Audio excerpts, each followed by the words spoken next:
Mendel দাদা কোথা দিয়ে আসছেন বলেন? হিলি থেকে। হিলি? হ্যাঁ, হিলি তো 2 নম্বরই জায়গা। হ্যাঁ, আমরা লোকই তো 2 নম্বর। 2 নম্বরই না, হিলিতে আমি 10 বছর আগে গেছিলাম। আমি যখন ধূপকাঠির কারবার করতাম, ঠিক আছে, যেই লোকের বাড়ি গেছিলাম ওর দাদারে বাংলাদেশ থেকে ওই কী সব করতো, গুলি মেরে সালা মেরে দিয়েছিল। ধুলি তো টোটালি তো জায়গা তো সেরকম নয়, ওটা কোনো ব্যাপার না। ও আমার চ্যানেল আছে, ছোট চ্যানেলও কোনো যায় আসে না। এই যে দেখছেন এই মেশিনটা, ঠিক আছে, এটাই আপনার কখন ভালো হবে বাতাসা, যখন মেশিনটা নড়বে না। এটা আপনার ভিডিও দিয়ে দিলে আপনার মাথায় থাকবে। মেশিন নড়লে পরে বাতাসা ভালো হবে না। চিনি যেটা চাই, চিনি 3 রকম চিনি হয়, এস, এম, এল। ওই যে এস পাওয়া গেল না, এম দিয়ে ভুং ভাং করে দিলাম তো বাতাসার কোয়ালিটি ভালো হবে না। একদিন দেখছেন বাতাসা হেভি সুন্দর হচ্ছে, পরের দিন বাতাসা ভালো হবে না, ঠিক আছে। S30 এস গোত্রের চিনি চাই। S30 যদি না পাই তাহলে S130। S130ও হেভি সুন্দর। না পালে তখন ডবল এস নেবেন না, S30 বা S130, তাহলেই বাতাসা ভালো হবে। S1 বা এস শিখে নিলেন। মেশিন যাতে না নড়ে। কড়াইটা চাই 22 ইঞ্চি পাত কড়াই। এটা আমার এখান থেকে পয়সা দিচ্ছেন দিয়ে দেবো। একটা 22 ইঞ্চি দিয়ে দেবো আর একটা 24 ইঞ্চি দিয়ে দেবো। যখন বাতাসা খুব জেনুইন হয়ে যাবেন তখন একটু পাক বেশি করার জন্য 24 ইঞ্চি কড়াই। দুটো, একটা উনান করবেন না দুটো উনান করবেন? একটা করলে লস, দুটো করলে ভালো। দুটো করলে কেন ভালো, এই যে আপনি বাতাসা এর মধ্যে করবেন, ধরুন লাস্টে একটু ছাট পড়ে থাকবে, 500 গ্রাম ছাট পড়তেই পারে, হাঁড়িতে করলেও পরে, সেইটা তুলে যে গলাবো, আর একটা উনুন থাকলে সেটা একটু গলিয়ে নিচ্ছি, আর ওই গলানোটা গলে গেল। ধরুন 500 গ্রাম আর 15 কেজির পাক করছেন, আর 14.5 কেজির মধ্যে চিনি দিয়ে দিলেন। দুটো উনুন করলে ভালো, সেফ। চিনিটা কি নাপে দিতে হবে? চিনিটা নাপে দিতে হবে। ওয়েট ছাড়া চিনি ওয়েট করবো। বাতাসার মধ্যে কি লাগে? হাইড্রো লাগে। হাইড্রো মানে চিনিটাকে সাদা করে। হাইড্রো আরও বড়ি হয় না, বড়িতে হাইড্রো দেয়, সাদা হয় না বড়ি, সাদা সাদা বড়ি। হাইড্রোটার কাজ, হাইড্রোটা মিস্ত্রি মাত্রা বলবে, একটুখানি লাগে, বেশি দিলে পরে আবার লাল হয়ে যাবে। আর লাগে, ভিডিওতে বলা হয় না, আমার ছোটো চ্যানেল বলে আমি বলছি, সাইট্রিক লাগে। সাইট্রিক মানে হচ্ছে টক চিনি, চিনির মতনই দেখতে। সাইট্রিক কী করে? মালকে ফোলায়, ওটা মিস্ত্রি শেখাবে, ওইগুলো নিয়ে আমি বেশি কিছু বলছি না। আপনাকে জোগাড় করতে হবে সাইট্রিক, ওখানে পেয়ে যাবেন, মিষ্টির দোকানে লাগে। হাইড্রো লাগে, আর কড়াই আমি দিয়ে দিচ্ছি, এইটাকে করাবেন। আর চিনিটা মেন, চিনি ভালো না হলে বাতাসা হবে না। S30 বা ডবল এস, যত বড় ডিলার আছে পেয়ে যাবেন, কোনো ব্যাপার না। 4-5 বস্তা 6 বস্তা 20 বস্তা তুলে রেখে দেবেন, মিস্ত্রি যাবে 3 দিন থাকবে, ওর মধ্যে সব করে নেবেন, ঠিক আছে। এই আপনার হয়ে গেল। আর এইদিকে তাকান, আর একখানা জিনিস বলে দিই, এগুলো মিস্ত্রি বলে না তো আমি বলে দিচ্ছি। এই যে নিচের যে পাত্তিটা আছে, এই পাত্তিটা ধরুন আপনি এই যে এখান থেকে প্যানেল বোর্ড থেকে মাল নিচের দিকে নামালেন, পাত্তিটা জোরে ঠেকে গেল তো এর ভেতরে SMPS নষ্ট হয়ে যাবে। পাত্তিটা মধ্যে বেশি জোরে ঠেকে গেলেন ভুলবশত, এই পাত্তিটার উপর মোটা করে কাপড় করে রেখে দেবেন, এই এর উপর দিয়ে করে নেবেন, যাতে কখন নিচে লাগে যেন ওই কাপড়ের উপর লাগে, এর উপর বেশি জোরে টাচ না লাগে, ঠিক আছে। আঘাত না হয়। হ্যাঁ হ্যাঁ, এর উপর, এইটার উপর, এটার উপর না এটার উপর, এইটার উপর, এই জায়গায়, হ্যাঁ এই পাত্র, এই যেমন লেগে রয়েছে না, এত প্রেসারে না লাগে, ঠিক আছে। এই গ্যাপটাতে কাপড় দিয়ে দিব? হ্যাঁ, এর উপরে মোটা করে কাপড় দিয়ে দেবেন। তো পাতিটাতে না, গ্যাপটাতে। ওই তো গ্যাপ, হ্যাঁ গ্যাপটা কি সরবে? গ্যাপ সরবে না, হ্যাঁ সে তো, এই তো মেশিন উঠবে তো উপরের দিকে, ঠিক আছে। এই জায়গায় এর উপর দিয়ে দেবেন, এইসব এখান থেকে তোলা যাবে। হাইড্রোলিক উঠবে না। প্রথমে কাজ কি করব, আমি রস করবো, এর মধ্যে ঢালবো, এখানে বাস থাকবে, ঠিক আছে। হাইড্রোলিক থেকে উপরের দিকে আসবো, বাসের আগায় রস আসবে, তারপর মাল ফাটবো, তারপরেই তো ড্রপিং করবো, এই ড্রপিং ছাড়বো, ঠিক আছে।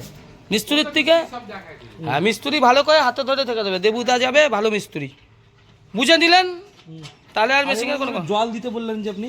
জল কখন বললাম? এটা যখন অ্যালাইনমেন্ট করবে, যে আপনার ওখানে রাজমিস্ত্রি, তখন তো জল দিয়েই করবে, ভেতরে জল দেবে না, দেখবে কোন জায়গায় সালা একা ছেলে আছে না আছে, এমন করে সব কিছু এখানে ইপি করে দিলে এই জায়গাটা হেলানো আছে এই সাইডটা, তাহলেই তো গন্ডগোল হয়ে গেল, তাই না? জল দিয়ে চেক করে নিতে লাগবে। হ্যাঁ, জল দিয়ে চেক করে নিতে লাগবে, লেভেলটা ঠিক করতে লাগবে, লেভেলটা ঠিক করতে লাগবে। যদি জল দিয়ে চেক করে না করি, দেখবেন ওই দিকের কোনাগুলোতে বাতাসা বড় করছে। এমন বাতাসা করব যাতে সব এক সাইজের বাতাসা হয়, ঠিক আছে। বুঝে নিলেন আপনি। কাজ করার পরে ওই মনের আনন্দে কাজ করে যাচ্ছেন, দিনের পর দিন মেশিন কিন্তু বিগড়ে যাবে, এই নাট বল্ট যদি টাইট না দেন। নাট বল্টের এই যে মিস্ত্রি এইখানে অ্যালাইনমেন্ট করে দিচ্ছে, এই মিস্ত্রি আর আপনার ওখানে কোনোদিন জন্মানে যে আমি করে নিতে পারবো অতই সোজা নয়। এই নাট বল্ট যেন কাজ করার পর আপনার টাইট দেওয়া হয়। রোজ রাত্রিবেলা করে টাইট রোজ দেওয়ার দরকার নেই, সপ্তাহে একদিন ভালো মতন টাইট দেবো, আবার সপ্তাহে সপ্তাহে দেবো, তাহলেই হবে। বেশি জায়গায় নাট বল্ট তেল ফেল গ্রিস ফ্রিস দেওয়ার দরকার নেই, শুধু কাজ করার পর এই জায়গাটায় তেল দিতে হবে, ঠিক আছে?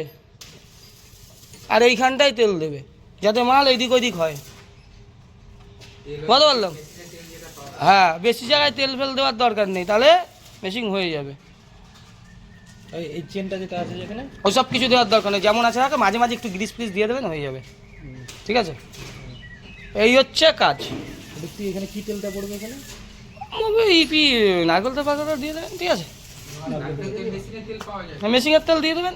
যেটা সেলাই মেশিনের তেল দিয়ে দিলে হ্যাঁ হ্যাঁ হ্যাঁ। আর এই বাস 3খানা বাস হবে, 2টো বাস আমরা দিয়ে দেবো, 1টা বাস আপনি দেবেন, মিস্ত্রি করে দেবে আপনাকে, ঠিক আছে?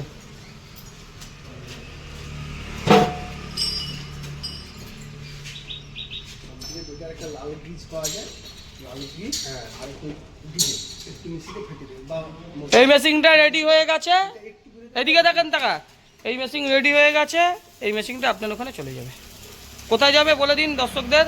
একদম হিলি হিলি। দক্ষিণ দিনাজপুর। আর নকুলদানার মেশিন 14 দিন, ঠিক আছে? দাদা 2টো মেশিনের এইটা চলে যাবে দাদার ওখানে, আর নকুলদানার মেশিন অর্ডার দিয়ে দিল, ত্রিপুরাটা নকুলদানার মেশিন হয়ে গেছে। আর দাদা আপনার মেশিনটা কোথায় যাবে? হলদিয়ার কোথায় যাবে? হলদিয়ার চৈতন্যপুর, চৈতন্যপুর চিনি।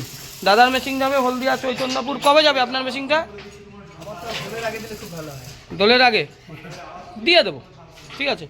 এইটা নেবেন না নকুলদানা? বাতাসাই, আপনার মানে বাতাসা খুব চলে। এই দুজনের দাদার মেশিনেই যাবে, আর আপনারটা তো চলেই যাচ্ছে, ঠিক আছে? আপনারটা কি কাল পরশু দিয়ে দেবো? দিনা 3-4 মানে বলে দিই, আজকে 5 তারিখ তো, 8 তারিখে দিয়ে দেবো তাহলে, ঠিক আছে? অসুবিধা নেই তো? যাক, আর এই যে আজকে সকালবেলা দেখলেন একটা নামখানায় মেশিন গেল, আর এই দাদার মেশিনটা যাবে এইটা বালুরঘাট হিলি, আর দাদার মেশিন যাবে চৈতন্যপুর, এটা 8 তারিখ যাবে। মেশিন রেডি নেই বলে দিতে পারছি না, ঠিক আছে? রেডি হবে আপনারটা, ওই ভেতরের ট্যাঙ্ক রেডি হবে, ঠিক আছে? ঠিক আছে দাদা, বুঝলেন তো? আর কিছু নেই। আর কিছু নেই। এই জিনিসগুলোর যদি কিছু মিস্টেক করেন আপনার বাতাসা ভালো হবে না, আচ্ছা, ঠিক আছে? ওই চিনি দিয়ে বাতাসা করলাম, হিট ভালো হলো না, তো বাতাসা সেরকম হবে, ভালো বিক্রি হবে, কিন্তু ওরকম বাতাসা হবে না। যেই দিন সাইট্রিক মেশানো জলটা, ওইটা দিয়ে তো ফোলে বাতাসা, যেই দিনের জলটা সেই দিনই কাজ করবেন, পরের দিন ওটাই করবেন না, বেশি টক হয়ে যাবে, তখন দেখবেন বাতাসা চ্যাপ্টা হয়ে যাচ্ছে, বুঝতে পারলাম? ওটাই কিন্তু ফোলায়। ওই জলটা যখন সেদিন পুরো থেকে গেল না, পরের দিন কিন্তু ওই জলের টেম্পার আরও বেড়ে গেল, টকের মাত্রা বেড়ে গেল, তখন বাতাসা আপনার সেই জিনিসটা পাবেন না। ওর জন্য যেই দিনে সাইট্রিক জলের সঙ্গে কী মাত্রায় মেশাবেন, খুব কমান মেশানো হয়, ওইগুলো মিস্ত্রি বলে দেবো, পয়সা বেশি লাগে না ওগুলো। আর আপনার ওখানে ভোল্টেজ কেমন থাকে? ভোল্টেজ আছে। খারাপ না, না ভোল্টেজ 200 থেকে 230 থাকে না, আর বেড়ে যায়। আপনার 240 থাকে। হলদিয়ায় ঠিকই বলেছে দাদা, হলদিয়ায় ভোল্টেজ 240-250 হয়ে যায় আপনার। হ্যাঁ 45, পট করে টেবিলাইজার কিনে দেবে, 1 কেবির টেবিলাইজার লাগিয়ে দেবেন, যাতে ভোল্টেজটা 200 থেকে 230 থাকে। হ্যাঁ হ্যাঁ, ওইখানে হলদিয়া তো সবসময় 240-এর উপরেই থাকে, আমি জানি, ঠিক আছে? একটা 1 কেবির টেবিলাইজার 2-2.5 টাকা দাম, ঠিক আছে? 440 লাগে, 440-45 না হলে আমার বেশি চলবে না। এটা স্টেশনের লাগবে নাকি? 1 কেবির টেবিলাইজার দাদার লাগবে, আপনি যদি লাগাতে পারেন। আপনার যা থাকে, আপনারও বর্ডার এলাকা, ভোল্টেজ বাড়তেই থাকে, আপনি একটা 1 কেবির টেবিলাইজার লাগিয়ে নেবেন ইলেকট্রিক মিস্ত্রি দিয়ে, 2-2.5 টাকা দাম। আপনার ভেতরের মেশিনের ইলেকট্রিক পার্টসপত্র চট করে খারাপ হবে না, ভালো থাকবে, বুঝতে পারলাম?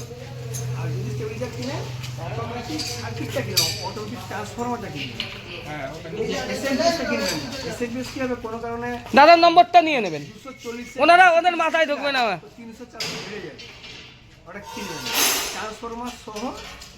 উনি বুঝবে যে টেবিলাইজার নিতে গেলে বলবেন আমার ভোল্টেজটা যাবে 200 থেকে 220 মধ্যে থাকে, এরকম টেবিলাইজার দাও, ও বুঝে দেবে, ঠিক আছে? আর কিছু নেই। হয়ে গেল দাদাদের ট্রেনিং। এই ভিডিওটা পাঠিয়ে দিচ্ছি আপনাদের মোবাইলে, ঠিক আছে? ঠিক আছে দাদা। দেখুন গুড়ের বাতাসার পাক হচ্ছে, এটা বসিরহাট হাড়োয়া, বসিরহাট হাড়োয়ায় গুড়ের বাতাসার পাক হচ্ছে। দেখুন বাতাসাগুলো একদম চকচক করছে একদম। বেশি ঘাঁটবে না, ঘাঁটলে লাস্টে জমে যাবে। ঘাঁটার জন্য ফাটার আছে, তুমি খালি দাঁড়িয়ে থাকো চুপচাপ, খালি ট্যাঙ্কি চলে যাও, খালি ট্যাঙ্কি চলে যাবে। আর দেখবে কোন দিকে জমছে সেই দিকে ছেড়ে দেবে, বুঝতে পারছো? বেশি ঘাঁটলে জমবে কিন্তু, একদম ঘাঁটো না, ঘাঁটলে জমবে। ঘাঁটার জন্য তোমার আছে, তুমি একদম ঘাঁটার দরকার নেই, খালি ট্যাঙ্কি চলে যাও। এখন আরো পরে ক্লিয়ার করতে পারবে লাস্টে। যত ঘাঁটবে তত মাল ফাঁকলে মালটা ফেটে যাবে,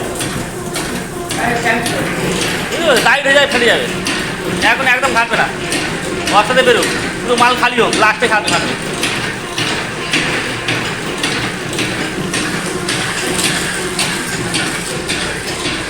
দেখছেন এটা 15 কিলোর পাক। সন্দীপ কর্মকার ব্যান্ডেল মেশিনারি মেশিন থেকে মেশিনটি এসে দেখছেন একদম গুড়ের বাতাসা, টপ কোয়ালিটি মেশিন, একদম একই সাইজের বাতাসা মেশিন। যারা বাতাসা দেখছেন, যারা মেশিন নিতে যাবেন ব্যান্ডেলে চলে যাবেন, ব্যান্ডেলে কর্মকার মেশিনারি মেশিন। কী হলো বড় বড় হচ্ছে কেন? আর হ্যাঁ, হালকা হালকা ওই সাইডে ছেড়ে দাও। হ্যাঁ, অসুবিধা হলে ফাটার বন্ধ করে দাও ভয় লাগলে। হ্যাঁ, এবার হাত দিয়ে ফেলে চলে যাবে। ছেড়ে দাও এই ছেড়ে দাও। হ্যাঁ, ছেড়ে দাও। হ্যাঁ, এই সামনে চলে আসবে, ছেড়ে দাও, বন্ধ করে দাও।